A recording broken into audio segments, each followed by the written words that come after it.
আজ আমি তোমাদের সাথে শেয়ার করব কচু ফুল, কচু যে শাক আছে সেই কচু শাকের ফুলের আজকে রেসিপি। তো এই যে দেখতে পাচ্ছ আমার হাতে রয়েছে কচু ফুল, তো এরই আজকে রেসিপি তৈরি করব। তো তার জন্য কিন্তু সবার প্রথমে এখানে আমি এই যে কচু যে দেখতে পাচ্ছ সবুজ অংশটা এটাকে বাদ দেবো, আর এর ভেতরে থাকে সরুর মতো একটা পরাগের মতো, তো সেটাকে কিন্তু অবশ্যই বাদ দিতে হবে। তা না হলে কিন্তু ওটা শুদ্ধ কাটলে বা খেলে কিন্তু গলা কিন্তু চুলকবে, পুরো একবারে ফুলে যাবে। তো তাই ওটাকে কিন্তু ভেতর থেকে পুরোপুরি বাদ দিয়ে দিতে হবে। তারপর ভেতরটা কিন্তু অবশ্যই দেখে নিতে হবে।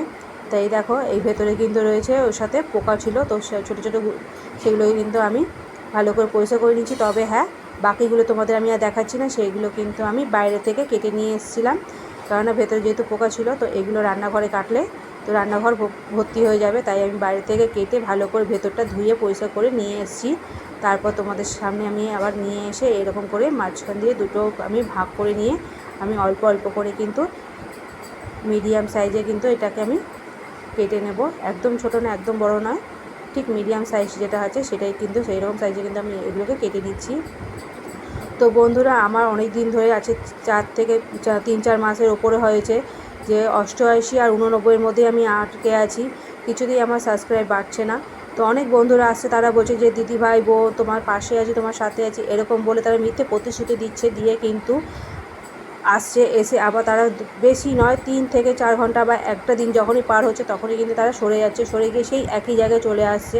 তো তাই বলছি বন্ধুরা, প্লিজ এরকম কেউ করো না। যদি ভালোভাবে যদি আমার সাথে যদি বন্ধুত্ব করতে চাও তাহলে কিন্তু অবশ্যই তোমরা আমার সাথে থেকো।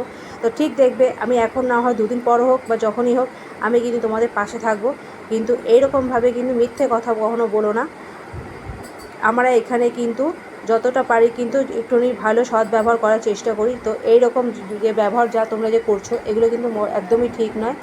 একটা ভিডিও বানাতে কিন্তু বহুত কষ্ট করতে হয়, আর তোমরা এখানে কিন্তু সেই জিনিসটা বোঝো না। তোমরা ভাবো হয়তো, অনেকেই ভাবে এখানে হয়তো খেলা, বা আমরা এখানে মানে নিজেরা ওপর উঠবো, অন্যকে ওপর উঠতে দেবো না, এরকম অনেকের কিন্তু চিন্তা ভাবনা থাকে। তাই বলছি এরকম চিন্তা ভাবনা নিয়ে কখনোই মনের মধ্যে রেখো না। যতটা পারো নিজের মনটাকে পরিষ্কার রেখো, তাহলে দেখবে আমাদের এই জায়গাটা অনেকটাই পরিষ্কার হবে। তারপর এখানে কিন্তু আমি ভালো করে ধুয়ে নিয়েছিলাম কচু ফুলগুলোকে।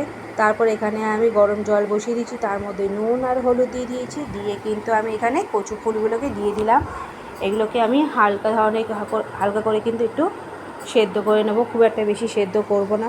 খুব একটা বেশি সেদ্ধ করলে কিন্তু তাহলে কিন্তু একদম কাদা হয়ে যাবে, সেটা কিন্তু খেতেই মোটেই ভালো লাগবে না। তাই কিন্তু আমি এটাকে হালকা করে কিন্তু সেদ্ধ করে নেব।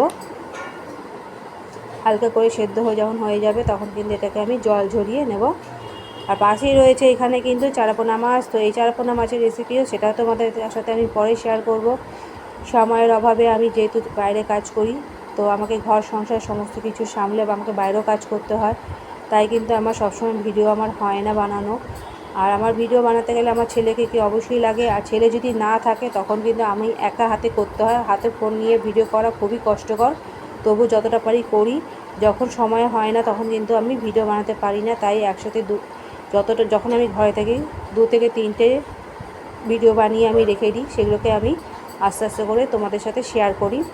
আর এখানে কিন্তু আমি দিয়ে দিলাম, আমি কচুর যে সেদ্ধ ফুলগুলো আছে তার মধ্যে দিয়ে দিয়েছি লঙ্কা কুচি, পেঁয়াজ কুচি। আর এখানে কিন্তু অবশ্যই আমি একটা জিনিস দিচ্ছি, সেটা হচ্ছে লেবুর রস। এখানে আমি অর্ধেক দিয়েছি, তোমরা কিন্তু তাই করবে।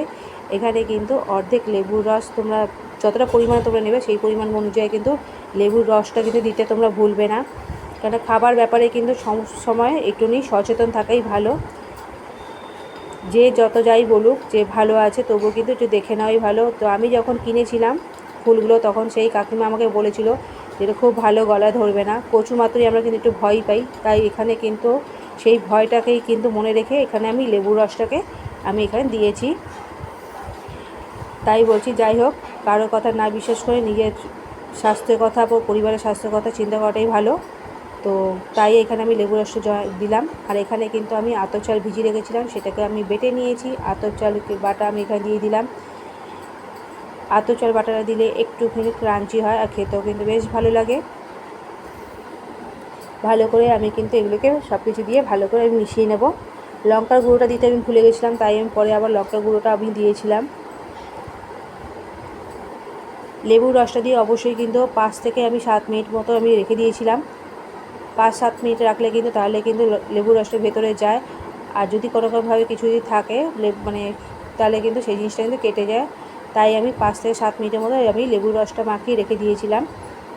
তারপর এই দেখো গরম তেলের মধ্যে কিন্তু আমি এগুলোকে দিয়ে দিয়েছি। একটা সাইড যখন ভাজা হয়ে গেছে তখন কিন্তু আমি আবার আরেকটা সাইড যাতে ভালো করে ভাজা হয় তার জন্য কিন্তু ঠিক এইভাবে আমি উল্টে দেব। তো বন্ধুরা, তোমাদের কাছে আমার একটাই অনুরোধ, বারবার করে বলছি, প্লিজ বন্ধুরা তোমরা এরকম করো না। পারলে তোমরা সব ভালোভাবে সত্যিকারের বন্ধু হয়ে এসো, এইভাবে কিন্তু মিথ্যে প্রতিশ্রুতি দিও না। আমার ভিডিও তোমাদের যদি ভালো লাগে তোমরা কিন্তু অবশ্যই আমার চ্যানেলটাকে সাবস্ক্রাইব করো। তবে হ্যাঁ, সত্যিকারের বন্ধু হয়ে কিন্তু এসো। আমার এই কচু ফুলের রেসিপি তোমাদের কীরকম লাগলো তোমরা কিন্তু অবশ্যই আমাকে কমেন্টে জানাবে। আমার যত পুরনো বন্ধু আছে তাদের কাছে আমি অসংখ্য ধন্যবাদ জানাচ্ছি, আমার ভালোবাসা নিও তোমরা। আর যাই হোক, তারা অন্তত আমার পাশে রয়েছে। তো বাকিগুলো কিন্তু আমি এইভাবেই ছেড়ে গরম তেলের মধ্যে দিয়ে কিন্তু আবার ভেজে নিলাম। তারপরে কিন্তু এগুলোকে আমি তুলে নিয়েছি। তো গরম গরম ভাতের সাথে কচু ফুলের পকোড়া কিন্তু একেবারে অসাধারণ লাগবে। তোমরা চাইলে কিন্তু ভাতের সাথে খেতে পারো বা শুধু কিন্তু তোমরা এটা সসের সাথে কিন্তু খেতে পারো। তবে আমি কিন্তু এটাকে ভাতের সাথেই খাচ্ছি।